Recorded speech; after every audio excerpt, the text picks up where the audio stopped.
James was always the golden boy, the favorite, the one who couldn't do any wrong. And when he decided to snatch my inheritance, he was sure I'd just swallow it quietly. But something went wrong, and now he's standing there in front of the whole family, and I'm about to rip that shiny mask right off his face.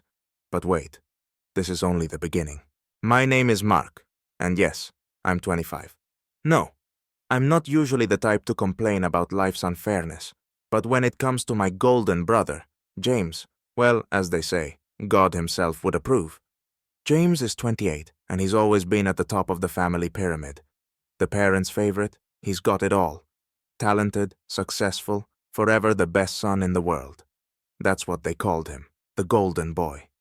And honestly, sometimes it felt like, beyond his shining glow, my parents couldn't see anyone else in the family. Now, let's get to the point. When our father passed, he left us an inheritance. A pretty decent one, by the way. And you'd think it would be split equally, just to keep both sons happy. But here's the kicker. James wasn't happy with that. Of course not. How could someone as important as him deign to share anything with a mere mortal? Me, in this case. At first, I didn't even realize what was happening. I was just minding my own business. And then bam! A letter arrives. Not just a letter, a court summons. I think, okay, this has to be some kind of mistake. But, based on the paperwork, this mistake was pretty serious. I'm being accused of fraud. Can you believe that? Apparently, I'd forged documents to claim the entire inheritance for myself. And now, surprise, surprise, I'm looking at serious debt. Perfect. Just perfect. At first, I was shocked. I mean, I'm not stupid, but this really blindsided me. And then he shows up, the golden boy, with that smirk on his face. You know, that kind of smirk where a person looks like they just hit the jackpot, and they're relishing every second of it. James, without a shred of shame, tells me he accidentally stumbled upon evidence and had no choice but to report it. What a hero, right? Accidentally stumbled upon it. I can just picture him digging through papers night after night until he found something to frame me with. I'm standing there in front of him, and everything inside me is boiling. I think, buddy, you have no idea what you're pushing me toward. But that smirk of his practically says it all. You're a nobody, Mark. You've always been a loser, and now it's official. Well, thanks for the support, James. Little did he know, though, that I'm no pushover either. All right, here's the part where I really sank my teeth into this case. You know that moment when you realize there's a whole conspiracy brewing against you? That's when you stop relying on luck and start digging. And dig I did. All out.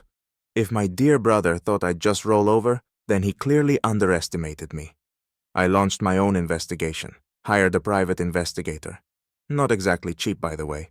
And together we started tracking down the origins of those forged papers, who was planting them, and just how deep James was entangled in his own schemes.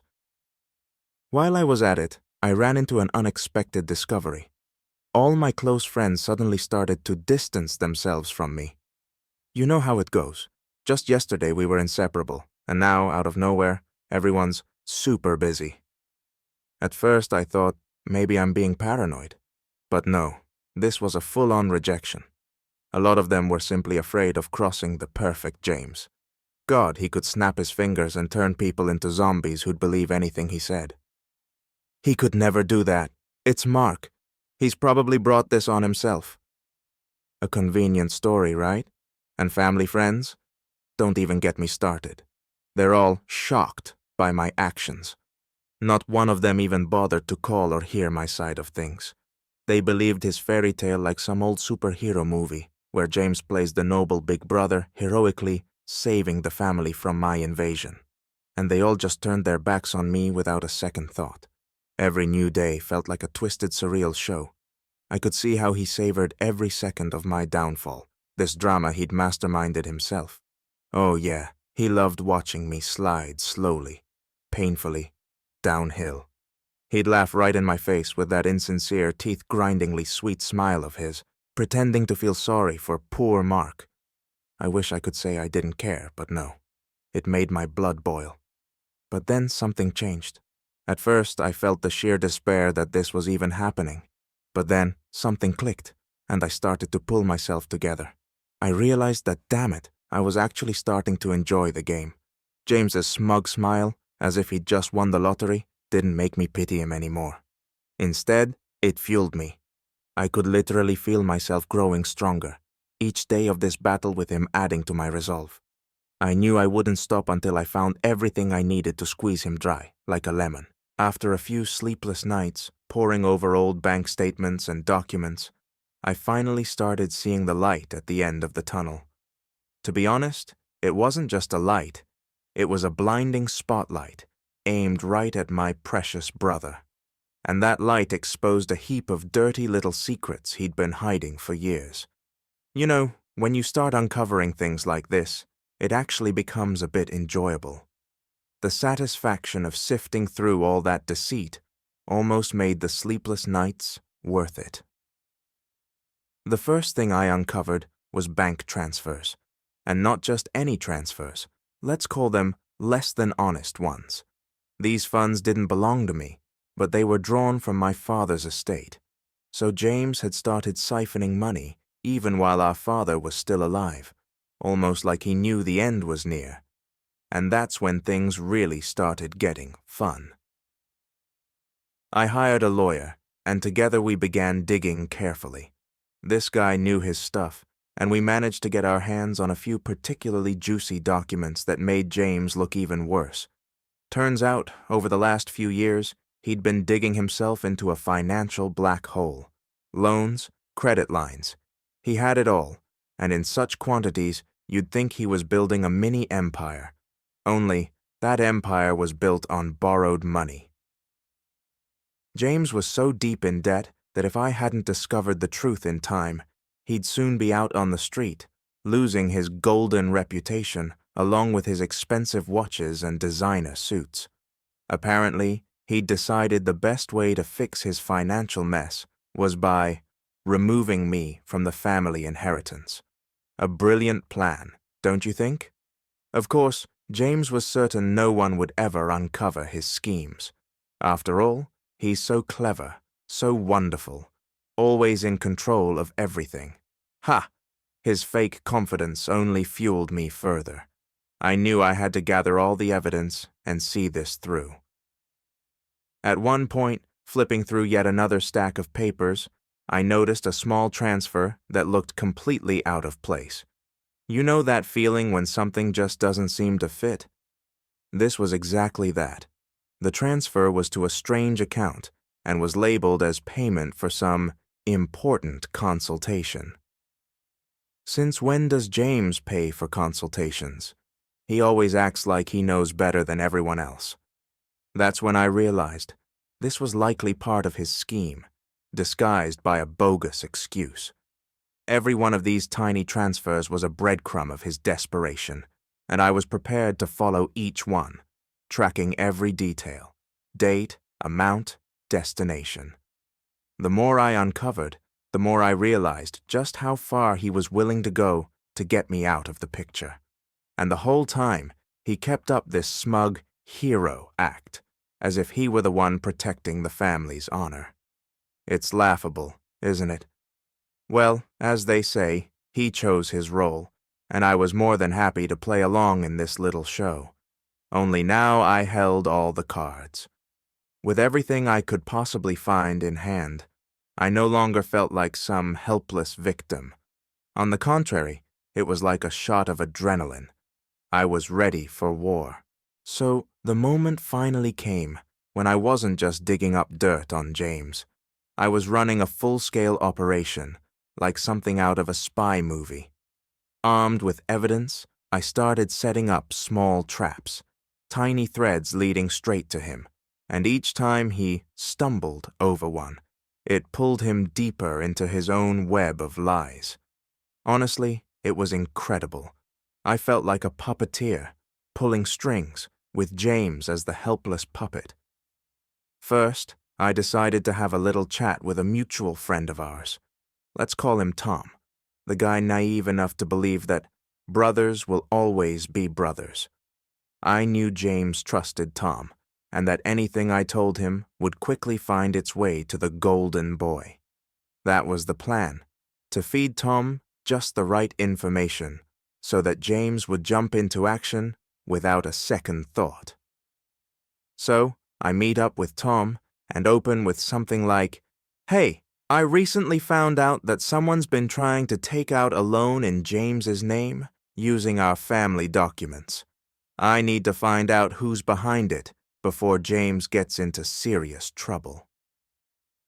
Tom, of course, was brimming with brotherly concern and promised to look into it. I bet the second I walked out of that cafe, he was already texting James, telling him I was onto something. And wouldn't you know it, my plan worked like a charm. A couple of days later, I get a letter, supposedly from a debt collector. This character seriously writes that if I don't repay the debt, there will be consequences.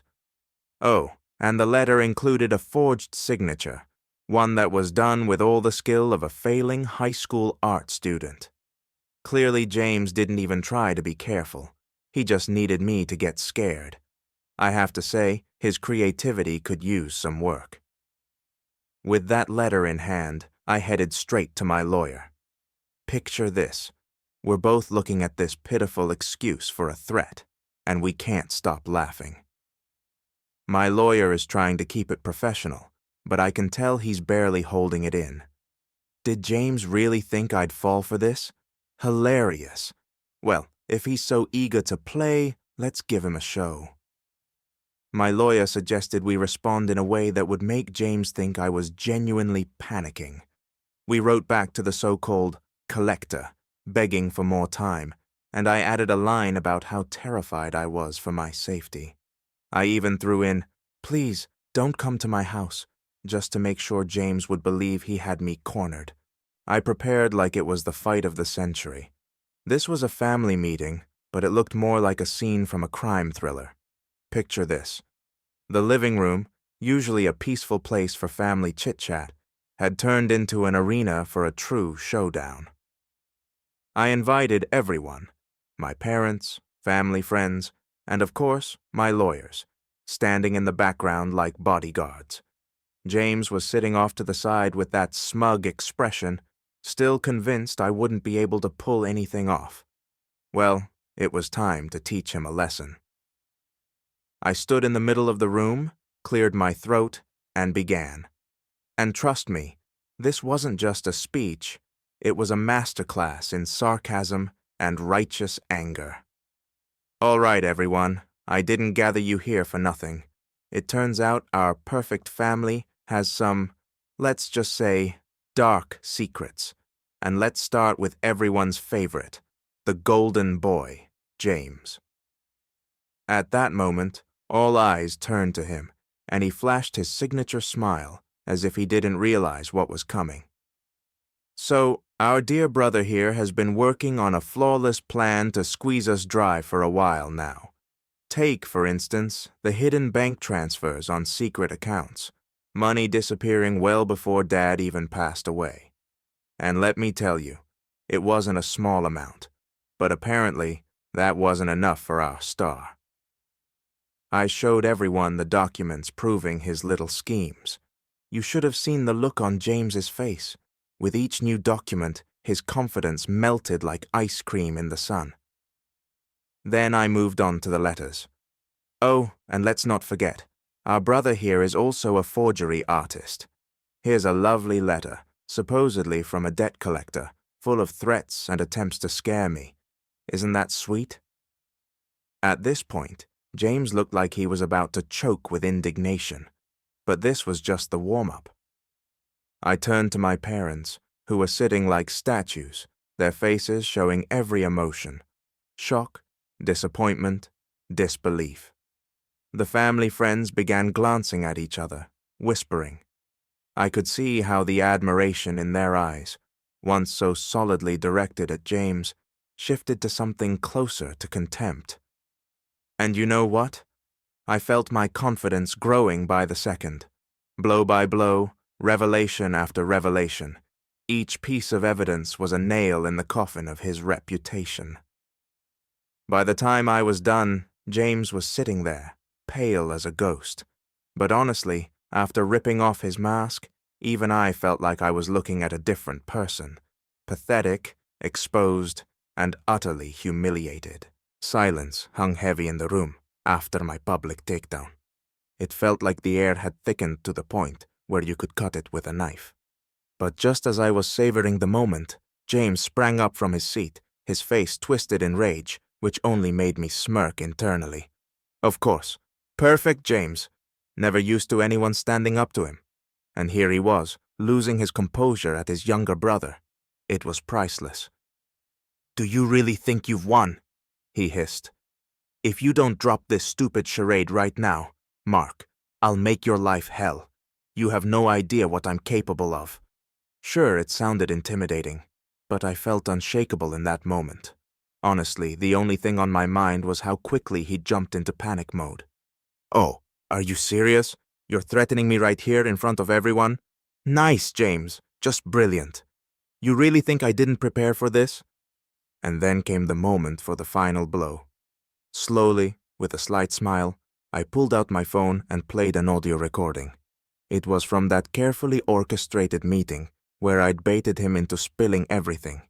On the recording, he was speaking smugly, in that restrained but self-satisfied tone, about how he'd set me up, how much he enjoyed watching me fall lower and lower, and how he planned to claim the entire inheritance for himself.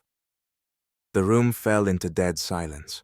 It was like in a movie, that moment when the villain realizes he's been exposed and is about to lose everything. James's face turned ghostly white, his eyes wide in shock. This wasn't the James everyone thought they knew.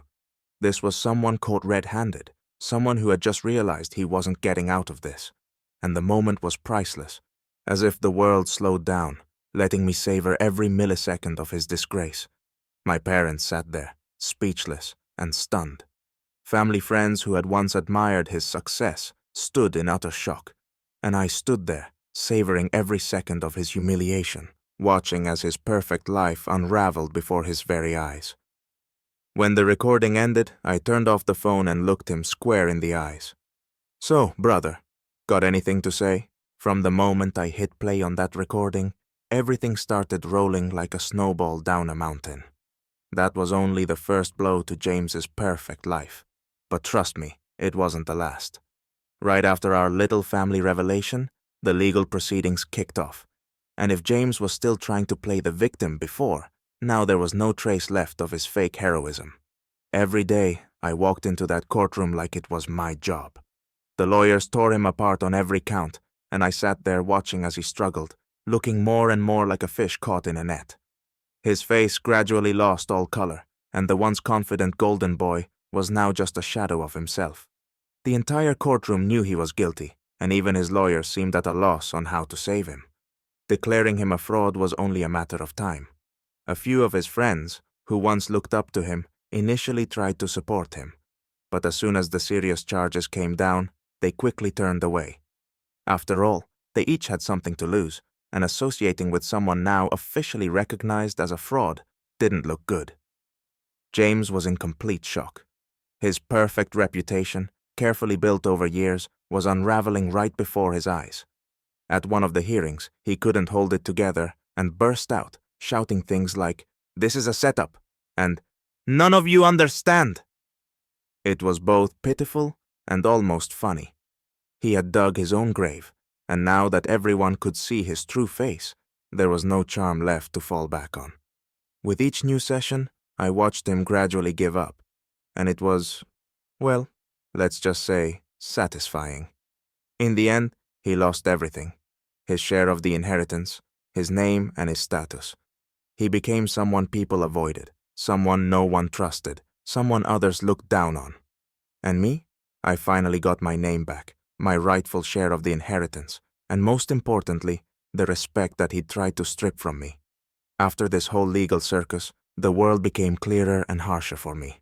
Everything was out in the open. Who was who could be trusted, and who to keep at arm's length. You know, feeling like the winner. It's more than just satisfying. It's something worth every second of that hellish ordeal. I watched as James's life crumbled to pieces, like my own private movie. Everything he'd built, Everything he held on to, loved, and flaunted, it was all gone. And it wasn't a tragedy. Honestly, it was pure karma. The last time I saw him, he was sitting alone at a table in his empty apartment, the dim light casting shadows across his hollow face, and the sight was, how can I put it, the perfect end to our partnership. James wasn't even trying to play the golden boy anymore. All those mannerisms, that charisma, that once hypnotized people, it was all forgotten. There was no trace left of his former superiority, no smirks he used to wear whenever he felt on top. His glow, his golden status, had vanished as swiftly as shadows disappear under the light of truth. Standing at his doorstep, I felt almost exhilarated.